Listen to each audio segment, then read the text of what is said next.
प्रिय मुंबईवासियांनो, माझ्या मित्रांनो, परवाच्या दिवशी 10 नोव्हेंबरला जेव्हा दिल्लीमध्ये रेड फोर्टवरती ब्लास्ट झाला, त्याचं कारण आपल्याला आता लक्षात यायला लागलेलं आहे. हे अलगाववादी लोक ज्यांना टेररिझम म्हणतात किंवा आणखीन जे काही आहे तो हा प्रकार झालेला आहे. आणि the whole country is on a high alert.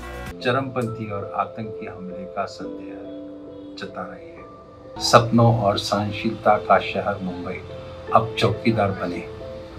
Delhi धमाके के बाद महाराष्ट्र पुलिस ने पूरे शहर में अलर्ट बढ़ा दिया है.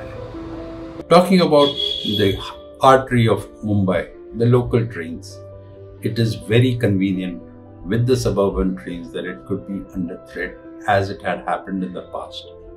From CST to Mulund or say maybe Andheri also, from the guy sitting as a thelewala in Marine Drive, each and every person needs to be alert. And that is the reason why everybody has to contribute in that small, whichever way they want to. The radicalized elements. कुठे चुकीच्या जागी bag ठेवलेली आहे किंवा आणखीन कोणी संशयास्पदरित्या कोणी काय बघत असेल, दिसत असेल, तर ते आपल्याला नक्कीच ते चेक करावं लागणार आहे. आणि ह्याच्यावरती आपली भिस्त आहे, कारण काय मुंबई ही राजधानी आहे. आर्थिक राजधानी जरी का असली तरी सुद्धा सगळं इकडनं चालते आणि इकडे करू शकणार. Mumbai on the whole it has taken lot of flack in the past. The Bombay blast, the tsunami. Now this is a time where we have to be alert. Mumbai stays alert. India progresses. India goes on its way. My dear friends, it is time for us to stand up to the occasion.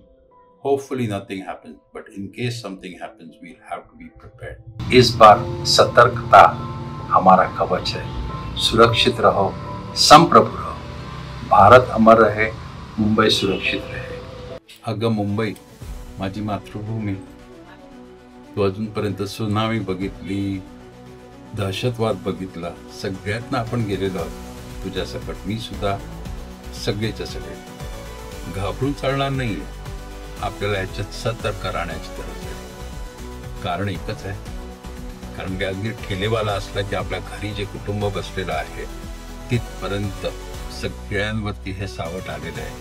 ही जी सावली आहे ती आपल्याला पुढे कधीच शांतपणे बसू देणार नाही, जोपर्यंत आपल्या UAPA किंवा आपले जे पोलीस यंत्रणा आहे ते 100% कॉन्फिडंट. आणि याच्यात 100% कॉन्फिडन्स हा प्रकार नाहीये, कारण की ते TNT किंवा बॉम्ब वगैरे घेऊन जात नाहीयेत. ते हे त्यांनी वेगळंच एक कारस्थान केलेलं आहे. पण याच्याकरता आपण सतर्क राहणं अगदी जरुरी आहे. हीच आशा आणि अपेक्षा सगळ्यांकडनं.